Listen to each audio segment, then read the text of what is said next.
Elvis Pompilio, bonjour. Bonjour. Merci de nous recevoir ici à Bruxelles dans votre atelier. C'est toujours génial quand on peut être reçu dans l'atelier d'un artiste parce qu'on voit de suite son univers, l'endroit où il travaille. Alors je sais que cette fin d'année, c'est chargé pour vous, c'est une période toujours plus compliquée. Ben, c'est-à-dire que oui, après tous ces événements, comme les gens maintenant recommencent à revivre un petit peu, oui, c'est un peu tout le monde en même temps, tout redémarre, des pop-up stores, des clients particuliers, ben, tout est là. C'est ça. Oui. Donc on va essayer de pas trop de prendre de votre temps pour découvrir un album. Alors, vous connaissez le principe, vous avez sélectionné des photos et on va parcourir un peu votre vie. Alors on commence par de l'impressionnant. Oui. C'est toute une série de personnalités. La reine que j'avais rencontrée déjà auparavant, avant Oui. qu'elle ne soit reine, qui est très très gentille et qui est très agréable. C'est vraiment toujours agréable de la recevoir ou d'aller au palais pour lui présenter les chapeaux.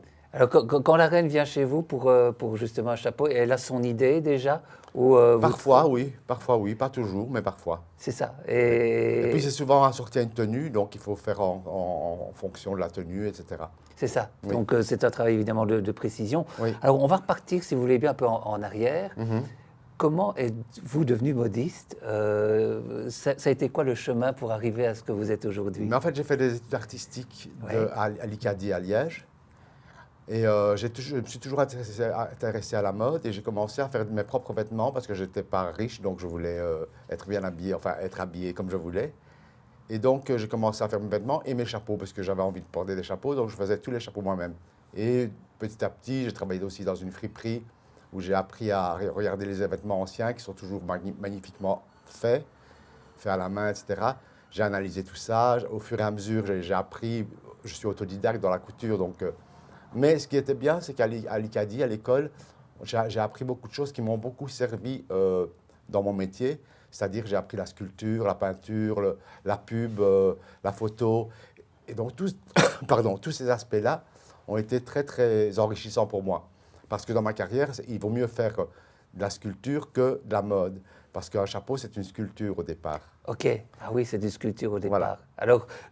Alors le chapeau, c'est un peu particulier, parce qu'on dit que c'est un accessoire, mais c'est quand même un accessoire par lequel s'exprime la singularité d'une personne, et la singularité d'une personne, c'est pas un accessoire, c'est le principal. C'est vrai, oui, mais c'est vrai. Mais les gens se rendent compte de ça quand ils commencent à en porter, en fait. Ah oui, Oui.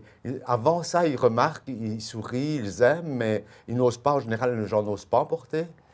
Mais après ça, les gens les gardent. J'ai encore des clients qui ont acheté des chapeaux chez moi il y a 35 ans et que je revois maintenant parce qu'ils sont toujours clients parfois. Et qui me disent, vous savez, les premiers chapeaux que j'ai achetés, je les porte toujours, ils sont toujours dans leur boîte, je les soigne, etc. C'est quelque chose que les gens affectionnent beaucoup.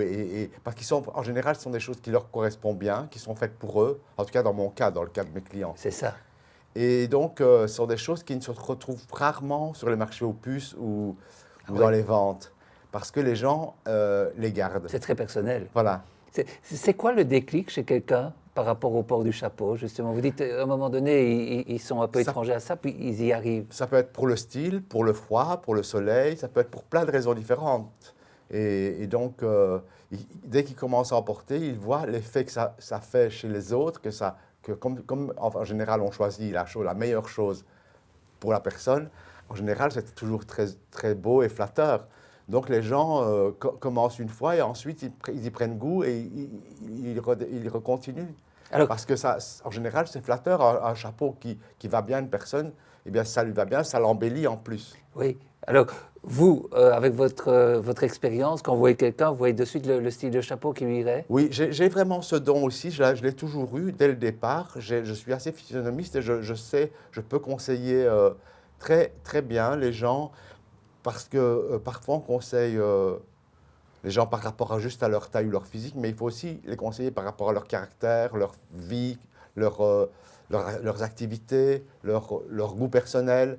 Et donc, en quelques phrases, on peut vite cerner la personne. Et puis, l'attitude aussi, les gens très exubérants, il faut plutôt leur proposer des choses pour calmer un peu leur exubérance. Les gens plus classiques et plus timides, il faut leur proposer quelque chose qui les pousse un peu à s'extérioriser.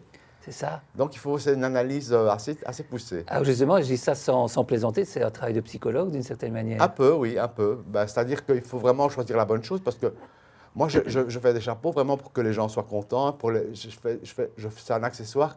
J'ai envie de les faire sourire, qu'ils soient contents, qu'ils les protègent bien, qu'ils soient... Voilà. Donc, et ça depuis le début. J'ai toujours eu ce sens de vouloir contenter les gens. Alors, il y a la forme, il y a la couleur, le style, et il y a la matière aussi. C'est très important. Oui. Les matières, j'ai toujours soit acheté des matières anciennes, c'est-à-dire de la récupération, donc dans les vêtements anciens, même une veste, je pouvais récupérer du tweed, des choses comme ça, et en faire un beau chapeau. J'ai toujours travaillé comme ça depuis le début, de récupérer du jeans, du tweed, des beaux velours, etc., qui souvent ne se trouvaient pas dans le commerce parce que c'est des tissus trop nobles, et donc on ne les trouve pas, ou on les trouve dans les magasins que très chers. Et puis il n'y a plus tellement de magasins de tissus, il n'y avait pas tellement de magasins de tissus. Et pour les chapeaux, je savais ce que je voulais, donc j'ai toujours fait du recyclage, j'ai toujours fait de l'upcycling, depuis le début. Même avant de commencer à faire des chapeaux. Comment naît un chapeau? C'est quoi les grandes étapes de sa confection? Bien, d'abord l'idée, un petit dessin ou une idée précise dans la tête. Et puis la forme, comme je disais, la forme est très importante. Faire la forme en bois soi-même. Ah oui. Ou la faire par un tourneur à bois, mais quand on le fait soi-même, c'est plus précis. Et moi, j'ai la chance de... Et je donne cours à la Cambre en master accessoire. Et mes étudiants font aussi leur forme en bois. Et à la fin de l'année, ils font leur collection de chapeaux avec leur forme. Ah oui, c'est très important. La forme, pour moi, c'est vraiment ce qui est le plus important. C'est une sculpture sur laquelle on fait des nouveaux volumes. Les gens, les modistes qui achètent des formes toutes faites, c'est comme si un créateur de vêtements achetait un patron, coupe le vêtement et n'a rien créé finalement. Donc pour moi, c'est un peu être un imposteur.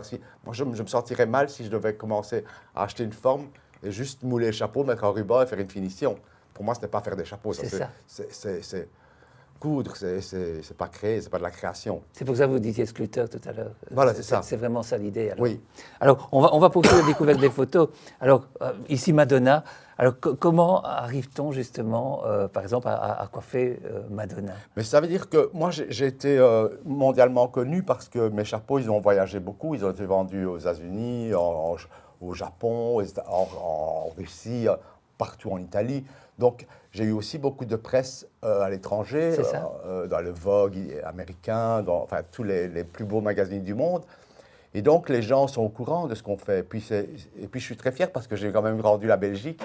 D'un côté aussi, évidemment. Et on me l'a récompensé d'ailleurs parce que j'ai été chevalier de l'ordre de Léopold II. Vous êtes un ambassadeur de voilà, notre absolument, pays. Et ça, j'en suis fier aussi. Parce que venant de Liège, fils de mineur, j'ai quand même réussi.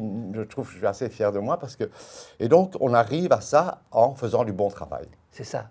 Juste le bon travail. Et alors, quand une vedette comme Madonna vient vers vous, ça se passe comment? Enfin, ça se passe comme quelqu'un d'autre. Moi, je ne fais pas de différence. Okay. Les gens, en général, ne prennent pas vraiment rendez-vous parce que maintenant ici en ce moment, je reçois sur rendez-vous, mais je reçois sur rendez-vous tout le monde. Mais à l'époque où j'avais des boutiques partout dans le monde, les gens venaient et achetaient ce qu'il y avait dans la boutique. Amélie Nothomb aussi, elle est venue à la boutique. Ah, elle est là, Amélie Nothomb, là, un peu plus loin. Voilà, oui. Impressionnante, super gentille, super personnelle, beaucoup de personnalité. Et en fait, vendre à ces gens-là, c'est un honneur parce que ces gens-là peuvent tout se permettre, ils peuvent tout acheter. Donc, c'est bien d'avoir été choisi par ces gens-là parce qu'ils peuvent tout se permettre. Vraiment, le prix n'a pas d'importance, c'est juste la qualité et le style qui comptent. L'exemple d'Amélie Nothomb, c'est un bon exemple. Je trouve que le chapeau fait partie de sa légende. Absolument. Absolument. Et ça, c'est un chapeau qui existait, qu'elle a choisi dans la collection, et puis que j'ai répété plusieurs fois parce qu'elle en a de différentes couleurs, que j'avais fait d'ailleurs pour sa poupée qui est au musée où il y a la poupée en cire. Musée Clévin. Voilà. Voilà. Et donc j'ai dû en reproduire le même pour la poupée. Et donc ce sont des belles rencontres, ce sont des choses... Mais les rencontres avec les gens sont toujours de belles rencontres parce que chaque personne est différente et il faut capter chaque personne. Alors ici, encore... Charlie Winston, lui, il emporte souvent des chapeaux. Il faisait une séance de photos et je me suis rendu... Et puis, j'avais proposé des chapeaux et finalement, il a acheté tous les chapeaux que je lui avais proposés. J'en avais amené 3. Ah, c'est top ça. Et voilà, il les a achetés parce qu'il adorait les chapeaux, parce qu'ils étaient particuliers. La forme, ce genre de forme, on trouve plus ou moins facilement, mais enfin, c'est pas vraiment une forme classique, mais les matières, les rendus, les effets sur le visage rendaient différemment et il a beaucoup et il est très très sympathique. C'est quoi comme matière, par En exemple, fait, c'est deux pailles superposées, une paille comme une résille et une Ok. paille à Panama. Ah oui. Et ça rend un effet très très beau. Ah oui. Axel Red ici. Ah, c'est devenu une amie parce qu'elle ne porte que des chapeaux de moi depuis toujours. D'ailleurs, elle a fait une très belle expo où il y avait énormément de chapeaux exposés à Louvain, au musée, où elle exposait sa garde-robe. Et puis, c'est quelqu'un que j'adore qui est devenu une amie avec qui je pars en vacances maintenant. Mais chaque fois qu'elle a besoin d'un chapeau ou quelque chose de particulier, elle vient et on réfléchit ensemble ce qui sera le mieux pour elle. Alors, c'est le chapeau et la personne ou c'est le chapeau, la personne et son univers, par exemple? Mais ça, c'est vraiment un très grand honneur d'avoir fait un chapeau pour Yo-Yo Kusama parce que c'est une grande, grande artiste qui a beaucoup de personnalité et elle aussi, elle peut vraiment tout se permettre parce qu'elle a vraiment un goût exquis et je suis tellement fier d'avoir fait un chapeau pour elle. Ça veut dire que vous devez vous imprégner de la personnalité Non, en général, ce sont des chapeaux qui existent. Ok, ils viennent le que j'ai chercher. créés, Ah ils oui. viennent chercher un chapeau qui existe dans la collection. Ok, Donc, d'accord, c'est ça. Et encore un exemple ici. oui, Jana Luberskis, pour leurs émissions qu'ils faisaient sur Canal+, c'était aussi une très belle aventure, une très belle rencontre. Et ils ont fait, d'ailleurs, ils en ont fait une légende, le chapeau. À la fin de leur spectacle, ils mettent toujours un chapeau. Ils disent, qu'est-ce qui m'impressionne le plus, à part un chapeau, etc. Donc, et puis, je le vois régulièrement. Il est encore venu récemment parce qu'il fait un spectacle où je lui ai fait des nouveaux chapeaux pour le spectacle. Vous voudriez faire quel chapeau pour qui que vous n'ayez pas encore fait? Mais ça viendra, je n'ai Il pas n'y a pas de limite, non? Non, je n'ai pas de limite, même si un jour il faut faire un chapeau pour le pape ou pour qui que ce soit, moi je serais content. C'est ça. Oui, oui. Je suis content tant que les gens ont envie. Ce qui est le pire, c'est quand les gens sont obligés de porter un chapeau. Par exemple, pour des suites de mariage, parfois les gens viennent ici, ils disent « Ah, je dois porter un chapeau, je n'ai pas envie. » Alors là, ça me coupe toutes mes envies aussi, moi, de leur conseiller quelque chose. Parce que si les gens n'ont pas envie d'en porter, c'est dommage qu'on les oblige. Moi, j'aime pas les obligations, Oui. mais et voilà. Donc, parfois, ça, c'est difficile. Il y a parfois des gens qui n'ont pas envie. Ah oui. Certaines personnes, oui. Ah oui. Mais D'accord. c'est rare. Mais ça arrive. Alors voici justement les fameux modèles. Vous Ça, les appelez comment en fait? C'est les formes à chapeau. Les formes à chapeau, oui. voilà. Là, les photos sont... C'est parce que chaque fois, il y a des couches de feutre pour les rendre plus petits ou plus grands ou pour protéger pour protéger la matière, etc. Donc, elles ont... Ben, bon, j'avais 35 ans que je fais des chapeaux, donc c'est des formes que j'ai fait parfois il y a longtemps. Ok, donc ce sont des formes sur lesquelles on peut avoir plusieurs tailles, c'est ça? Quand je n'ai pas la forme, parce que je ne peux pas parfois faire la forme dans différentes tailles, donc je la fais dans une taille petite, et ensuite j'ajoute des couches pour agrandir le chapeau et pour avoir la même proportion. Et c'est un cas, c'est le cas par exemple. Parce que Là, c'est la pire des choses, hein, quand on tombe amoureux d'un chapeau puis qu'on s'aperçoit qu'il Ah n'est oui, pas c'est la ça, c'est taille, ça. c'est l'horreur. Oui, et puis aussi j'ai des astuces de finition aussi pour rendre les chapeaux plus petits et qu'ils soient à la taille. Ok, ah oui. Oui, Voilà encore un autre exemple. oui c'est ça c'est en haute forme. C'est Là, on ne voit alors, pas que c'est haute forme, mais quand vous regardez comme ça, Ouais, vous ouais. voyez, vous enlevez le pied et c'est un... là, c'est du bois. C'est tout en bois, Ah oui. oui. Vous le sculptez vraiment. C'est ça. C'est un travail, ça. Et alors que ça dure des années, vous avez des formes alors? Ah oui, il y a des formes, elles sont tellement belles et tellement intemporelles parfois que ça peut... Et puis on peut changer, on peut le faire plus court, plus haut, on peut faire... Avec une forme, on peut faire pas mal de chapeaux. Il suffit d'avoir un peu de bonnes idées et on peut vraiment... Sur une forme, on peut faire 20 chapeaux différents, je pense. Est-ce qu'il y a des modes? Mais moi, je n'ai jamais suivi de mode et en fait, moi, je lance un peu la mode. Je ne suis pas un suiveur, donc je crée un peu, donc je fais toujours ce que j'ai envie et puis après, ça devient à la mode. Voilà, c'est votre liberté qui est au départ et c'est ça qui fait aussi que... C'est ça, mais les créateurs, en général, c'est comme ça. Ils ne suivent pas la mode, ils lancent les tendances. Et moi, j'essaye de lancer les tendances et de faire ce que j'ai envie et j'ai la chance, depuis le début, d'être toujours souvent dans le bon. C'est ça. Et qu'est-ce qui vous permet de dire à un moment donné, ah oui, ça va marcher? Mais c'est des envies, vous savez, c'est des choses qu'on sent. Ah oui. Et puis on se lasse. Parfois, il y a des gens qui ne portent, pendant une période, les gens ne veulent plus que des petits chapeaux. Ben, d'un coup, on a envie de faire des grands chapeaux, on a envie de faire autre chose. Et c'est comme ça que les envies sortent et que la création vient. C'est ça. Vous travaillez sur quoi comme ceci, par exemple? Mais là, les dernières créations, c'était pour un défilé que j'ai fait pour BNP Paribas Fortis. Et on a fait un défilé avec des thèmes différents. Et j'ai travaillé sur le recyclage. J'ai travaillé les essuie-éponges, le jeans, les moules. J'ai fait un chapeau avec des vrais moules On va en voir, oui. Et donc, ce sont des choses... Ça, par exemple, là les essuie-éponges, ce sera pour l'été prochain. Donc, il y a déjà des choses qui sont prêtes pour l'été prochain. Alors, on a passé une période tous un peu difficile, ça continue avec le Covid. Qu'est-ce que le Covid a eu comme influence sur votre manière de travailler, sur votre manière de créer en tant que créateur? Ben, plus de création, plus de temps, Oui, plus d'envie, plus de choses. Ça a été assez bénéfique pour moi, finalement. C'est triste, j'ai vraiment été triste. J'ai un peu souffert de ça parce que la solitude, ne pas voir les gens, ne pas voir les clients, etc., c'est un peu embêtant. Mais en même temps, ça m'a permis beaucoup de réfléchir, de faire des choses, de faire de nouvelles formes. J'ai eu le temps. Et voilà. donc, je ne me suis pas ennuyé du tout. Vous êtes posé, vous Voilà. avez pu, toujours dans cet atelier. Est-ce que vous avez des rites pour travailler? Je travaille toujours avec la musique. Je ne peux pas travailler sans musique. Et puis, sinon, rien d'autre. Non, que quelqu'un soit là ou pas, je travaille toujours. Moi, je continue à parler. Si les gens viennent me dire bonjour ou viennent me saluer, je continue à travailler en leur parlant. Mais je n'aime pas être inactif. Donc, je suis toujours en train de bouger, de travailler, de regarder, de réfléchir. Je suis rarement assis à parler comme ça. Ah oui, sauf aujourd'hui. Voilà. Et vous écoutez quoi comme musique en fait? La radio. Moi, j'aime bien la radio et je change de temps en temps de radio. Comme ça, je change de style de musique et je change aussi l'actualité. L'actualité change aussi. D'accord. Alors ici, on a un troisième exemple, et même un quatrième. Oui, ça, c'est la première. La casquette, c'est la première forme en fait en bois que j'ai faite moi-même. Ok. Et c'est ça qui m'a donné le déclic de vraiment de réaliser que la forme, avant de faire des chapeaux, enfin juste en faisant des chapeaux, on faisait des chapeaux cousus, ça c'est pas grand-chose non plus, c'est des petits bobs et tout ça, ça tout le monde peut faire, même quelqu'un qui sait à peine coudre peut le faire. Mais des chapeaux avec une forme spéciale, ça c'est la première forme à chapeau que j'ai faite, et en fait c'est celle qui a servi pour mon logo, c'est la casquette que je porte pour mon logo, qui est aussi resté quelque chose de... voilà, grâce à mes études où j'ai appris la pub, etc., j'ai pu faire mon logo avec ma signature, etc., et c'est devenu mon logo depuis toujours. Ok. Ce sont déjà des œuvres d'art. Voilà, c'est ça. C'est vraiment des œuvres d'art. Ils sont là, c'est ça. Oui, c'est ça, sur les formes que je depuis 35 ans, même plus, je la fais toujours et c'est toujours et ce n'est jamais vraiment passé de mode. C'est quelque chose qui reste intemporel, qui reste. La forme est tellement pure, tellement simple. En même temps, c'est spécial parce que la visière est belle, la proportion est belle, le calot est beau, tout est beau dans cette forme. Donc c'est quelque chose que je continue à faire et je continuerai toujours à faire.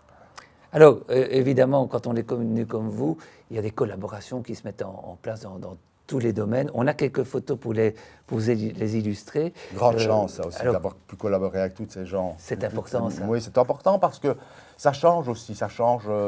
C'est une autre façon de travailler. On travaille en amont, on travaille 6 mois avant, où on doit vraiment trouver les matières, les couleurs, adapter. Le créateur a envie de créer un personnage, donc il faut en général créer le personnage. Et avec le chapeau, ça vraiment, comme vous disiez, ça définit le style. Et donc mon travail est très important.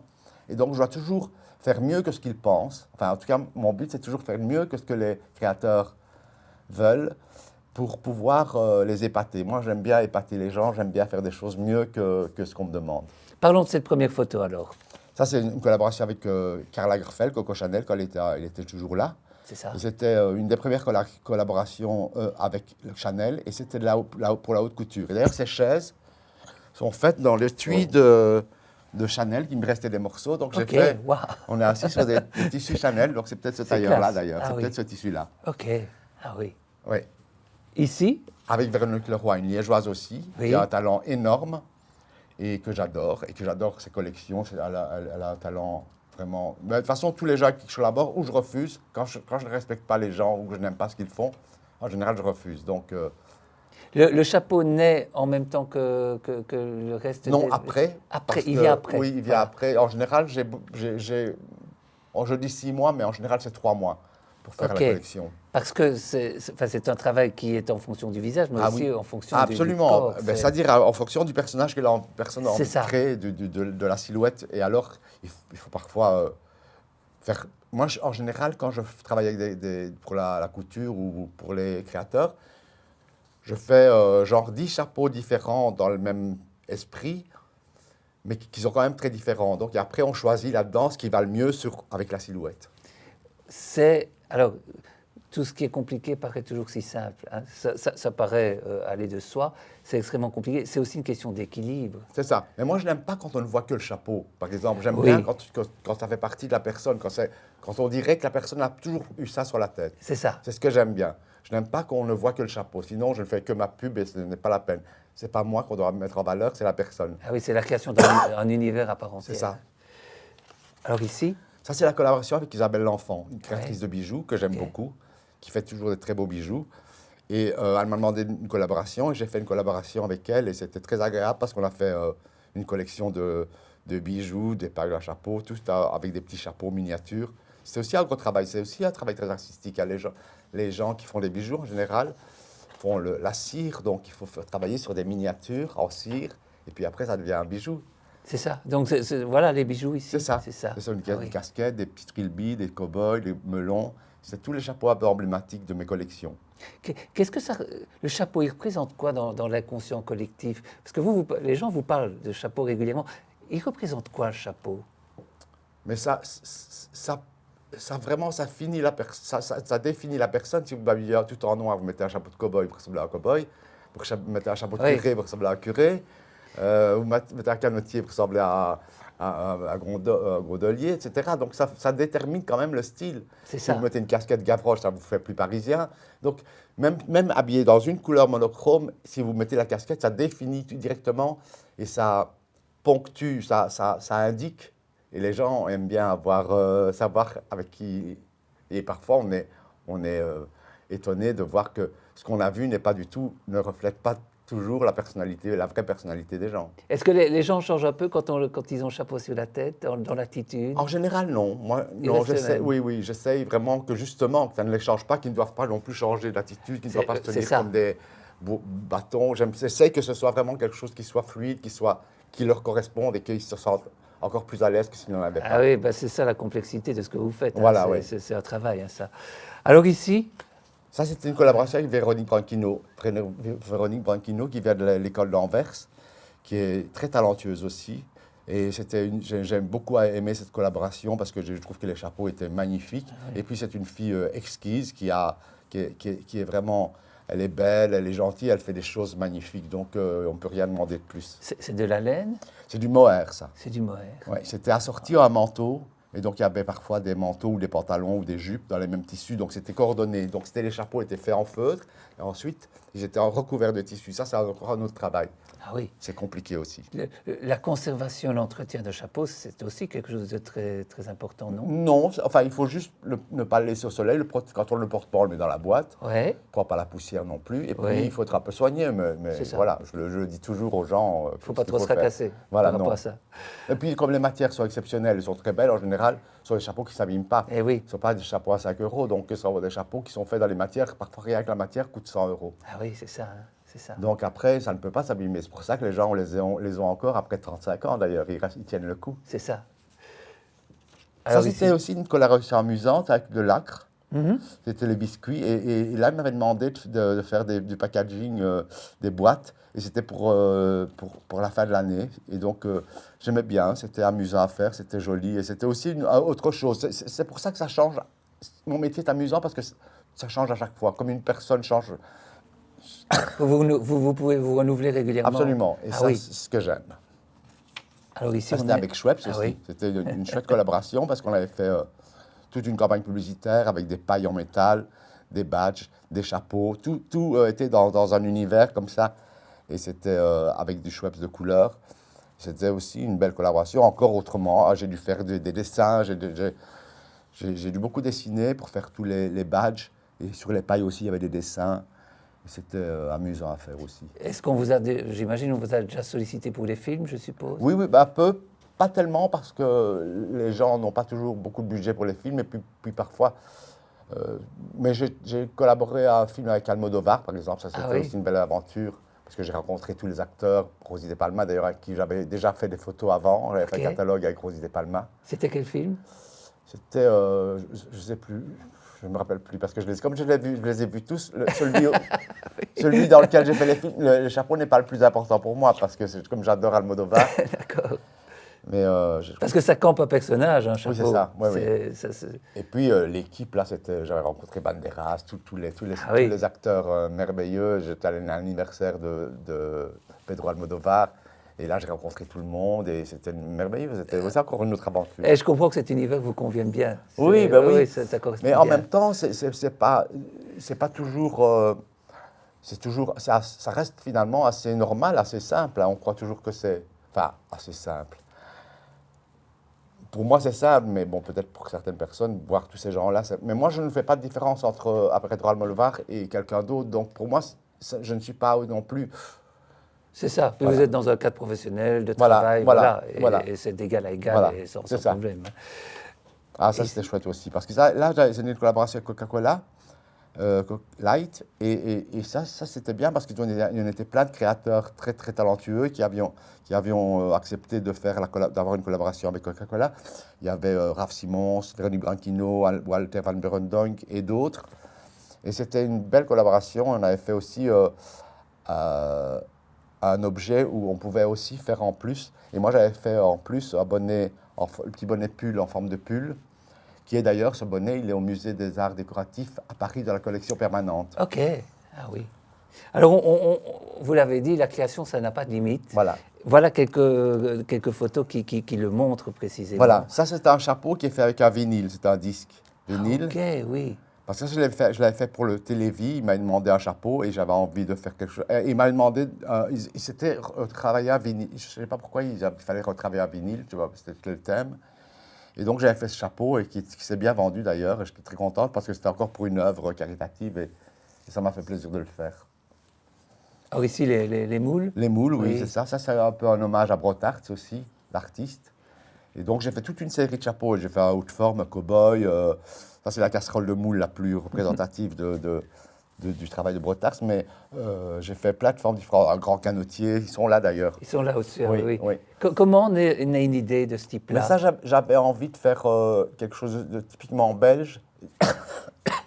Et donc, travailler les moules et travailler sur le thème du melon, j'avais envie de faire ça. Donc, j'ai fait un chapeau en moule qui était une forme chapeau melon, donc qui reprenait un peu toutes les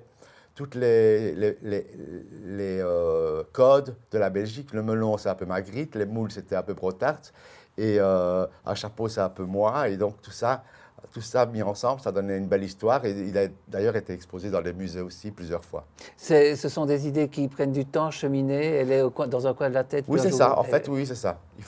Parfois, il y a des années avant de réaliser ce qu'on a envie de réaliser parce que ça prend parfois du temps.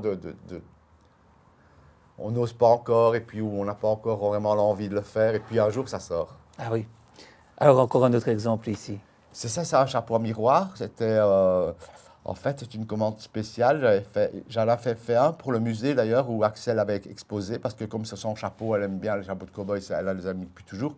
J'en avais fait un spécialement en miroir, d'ailleurs qu'elle a acheté après, qui est sur son piano chez elle et qui est étincelant parce qu'il y a un petit spot dessus et donc ça fait toute une belle lumière chez elle. Et elle en est très fière d'ailleurs. Et ici? Ça, c'est le jeans. J'ai fait un défilé où j'ai récupéré, et depuis toujours, je travaille le jeans. Et ça, c'est un chapeau du défilé qui est fait avec tous des jeans de mes amis. J'ai demandé à tous mes amis qui m'apportent le vieux jeans. OK. Et donc, j'ai fait, ça, c'est la forme la plus extrême. Mais si vous enlevez les oreilles, par exemple, il devient un chapeau presque classique. Oui, d'accord. Mais j'en ai fait d'ailleurs sans oreilles. J'ai fait différentes, plein de jolies formes différentes. Ça, c'est fait avec des garnitures des années 70, en fait, des années 70. Ce sont des tiges avec des fleurs au bout qu'on mettait dans des vases. Et ça, j'ai acheté tout un stock. Et je ne savais pas pourquoi, ce que j'allais faire avec, mais je trouvais ça très beau. Et un jour, j'en ai fait un chapeau. Et puis, j'ai fait toute une collection. Il y en a là, pas mal. J'ai fait des couronnes, des petites couronnes, des petits diadèmes. Tout dans ces fleurs en argent qui donnent vraiment bien. Et c'est un peu aussi comme c'est aussi un travail très artistique. C'est un peu comme de la sculpture aussi, parce que c'est du métal. Donc, il faut vraiment gérer ça. Vous avez toujours l'œil alors de celui qui, enfin, par rapport aux matériaux, où que vous alliez, c'est la vision chapeau, non? Le problème, c'est ça, quand on crée quelque chose, on n'est jamais vraiment en paix parce qu'on analyse tout, on regarde tout. Il y a toujours un moment où le travail revient. C'est ça, le monde pour vous est une possibilité de chapeau. Ça, voilà. C'est ça, ah oui. Alors voilà encore un autre exemple. Là, c'est les essuie-éponges, donc les essuie pour enfants. J'ai trouvé tout un lot et j'en ai fait des chapeaux. D'ailleurs, ils sont là derrière. Ils sont ici. Voilà. Oui. Pour le défilé, j'avais fait aussi pour l'occasion des vêtements assortis au chapeau. Parce qu'en général, on fait les chapeaux assortis aux vêtements. Moi, je fais toujours l'inverse. Ah oui. Donc, pour mes propres défilés, je fais toujours l'inverse. Ça part du chapeau et ensuite, je dis, ça va être magnifique comme ça. Ou j'ai déjà l'idée que je veux un esprit un peu rappeur, ou un esprit un peu cow-boy, ou un esprit un peu couture. Et alors, je prévois tout. Qu'est-ce qui est le plus compliqué, le chapeau en fonction du vêtement ou comme vous venez Pour moi, rien n'est compliqué. Rien n'est compliqué. Non. Ça, c'est le talent. Hein. Mais je ne sais pas, mais en tout cas, c'est pas compliqué. Quand ça paraît simple, c'est du talent. Alors, ici. Ici, c'est fait avec des bassines. J'avais envie de faire des choses un peu couture, comme ça. Et c'est des bassines en plastique que j'ai retaillées, où j'ai ajouté des peignes en plastique aussi. C'est du recyclage, c'est des peignes que j'avais achetées en Espagne, en plastique aussi. Et donc, ça donne un effet magnifique. Et d'ailleurs, le défilé, j'avais fait des filles avec des jupes crayons, des vestes un peu années 50, comme ça. Et elles avaient ces chapeaux avec des gants assortis. C'est vraiment très, très beau, ça. Ah oui, et ça a été photographié après par des grands photographes déjà. Très classe. C'était magnifique. Alors, le dernier thème de l'émission, le voici. Mes aspirations, oui. Les aspirations. La musique avec Blondie, etc. Et puis aussi les objets. J'aime beaucoup les jouets parce que ce sont tous des jouets des années 50, 40, 60. C'est ça. Et donc les finitions, c'est toujours des jouets qui ont été faits à la main aussi. Oui. Il n'y a rien d'industriel là-dedans. D'accord. Donc pour moi, c'est des choses qui sont vraiment... même parfois, quand vous trouvez des petites poupées de souvenirs anciennes, elles sont faites à la main encore. Et ça, pour moi, c'est incroyable, quoi. Alors que maintenant, on est au prêt-à-jeter. À l'époque, rien n'était à jeter. Tout était à garder, tout était précieux parce que tout était fait à la main. Et moi, je déteste le prêt-à-jeter. Je ne jette rien, d'ailleurs. Je récupère tout. Et parfois, il m'arrive de fouiller mes propres poubelles en me demandant parce que je crois que j'ai jeté un morceau de tissu trop grand, il faut que je le récupère parce que je pourrais en faire quelque chose. Vous êtes précurseur par rapport à l'époque. Oui, c'est ça. Mais ce n'est pas une question de mode, ça a toujours été dans mon ADN. Ça a toujours été, je n'aime pas jeter, je n'aime pas gaspiller, et je n'ai jamais aimé ça. Vous êtes collectionneur? Oui, très grand. Visiblement. Hein. Oui, je collectionne beaucoup. Oui, vous collectionnez des objets, des vases, des luminaires, parfois des chaises, ou tout ce que j'aime, je collectionne. Et parfois, j'ai manque de place. Ah oui, c'est quoi être collectionneur pour vous? Pour moi, je ne suis pas un collectionneur où je ne collectionne qu'une chose. Je ne suis pas un collectionneur, je suis un collectionneur, mais pas classique. Parce que les gens, en général, ils collectionnent une chose et ils collectionnent que ça. Moi, j'aime beaucoup de choses, donc je collectionne plein de choses différentes. C'est ça, d'accord. Souvent, c'est des choses qui après des années, prennent de la valeur parfois, parce que... Pardon. Parce que ce sont des choses qui sont tellement bien faites et tellement belles, ça ne peut que prendre de la valeur. C'est tellement beau et parfois les gens ne le voient pas, mais ils le voient après. En le voyant exposé, ils se rendent compte que c'est beau. D'accord. Et il y avait justement la musique aussi. Oui, la musique, comme je vous dis, j'écoute la radio tout le temps. Oui. Et je suis un grand fan de musique et j'écoute beaucoup de musique. D'ailleurs, Blondie est une de mes clientes aussi. OK. Mais j'aime la musique actuelle, ancienne. J'aime toutes les musiques. La musique classique, vraiment, c'est quelque chose qui me fait vibrer aussi, la musique. Les odeurs, la musique et la création, c'est ce que j'aime. J'aime bien. Comme je n'aime pas lire, eh bien pour moi, la musique, j'écoute beaucoup les textes. Et donc, c'est un peu comme si je lisais des petites histoires. OK. Alors justement, vous n'aimez pas lire. Alors moi, je l'emmène toujours mon invité à la fin de l'émission sur une île déserte. Qu'est-ce que vous y feriez? Parce que vous êtes quand même un peu hyperactif, vous. Hein? Ah oui, moi, je ferais des bijoux avec des branches, je ferais n'importe quoi, mais je ne resterais pas inactif. Moi, je ne peux pas rester sur une plage sans rien faire. Si je vais sur une plage, je prends toujours de quoi faire quelque chose. J'achète des perles en plastique ou j'achète n'importe quoi, mais je ne peux pas rester sans rien faire. Et comme parfois, j'ai des amis qui aiment bien ne rien faire, eh bien moi, ils me disent, mais toi, il faut toujours que tu fasses quelque chose et j'y peux rien, c'est comme ça, c'est pas pour faire le malin, mais c'est juste parce que j'ai besoin de bouger, j'ai besoin de créer, sinon j'ai l'impression de perdre mon temps. Donc on vous dépose sur l'île déserte, on vous laisse un an, on vient vous chercher et on découvre un nouvel univers. Ah oui, certainement. Ah, c'est top ça. Oui. Alors on arrive à la fin de cette émission. C'est quoi vos projets pour l'année qui vient, puisque on démarre cette année, hein. Je vais vous souhaiter d'abord une bonne année. Merci à vous aussi. Et puis, c'est quoi vos projets sur cette année? C'est travailler moins. Travailler moins, Oui. c'est possible, Oui. ça pour vous? Ben, ça va être difficile, mais il va falloir que... Parce que sinon, je n'ai plus de vie. Je ne peux pas aller au cinéma, je n'ai plus de, je ne peux pas aller au musée, etc. Donc, quand on accepte trop de choses, on s'isole, en fait. Oui. Et moi, je n'aime pas m'isoler. Je veux voir mes amis, je veux aller à des dîners. Je déteste dire non. Et en fait, maintenant, je dois dire non à mes amis puisque j'ai trop de travail. D'accord. Donc dire oui à vos amis et dire non un peu Un au peu travail. moins au travail, un peu moins. C'est ce qu'on Mais vous- malgré tout, j'ai quand même toujours, j'ai quand même beaucoup de chance d'avoir trop de travail. C'est quand même une grande, énorme chance d'être toujours sollicité pour des projets merveilleux. Et ça, et encore après 35 ans, j'ai toujours des projets super modernes, super nouveaux, enrichissants. J'apprends tous les jours. Avec les cours aussi, avec l'école, j'apprends aussi encore à transmettre, à donner des directives et des choses qui les intéressent, quoi. Enfin, intéresser les gens à faire ce qu'ils font. Dans une autre vie, si vous deviez faire tout à fait autre chose, ce serait quoi? Vous allez me dire que ce n'est pas possible, ok, mais ce serait quoi?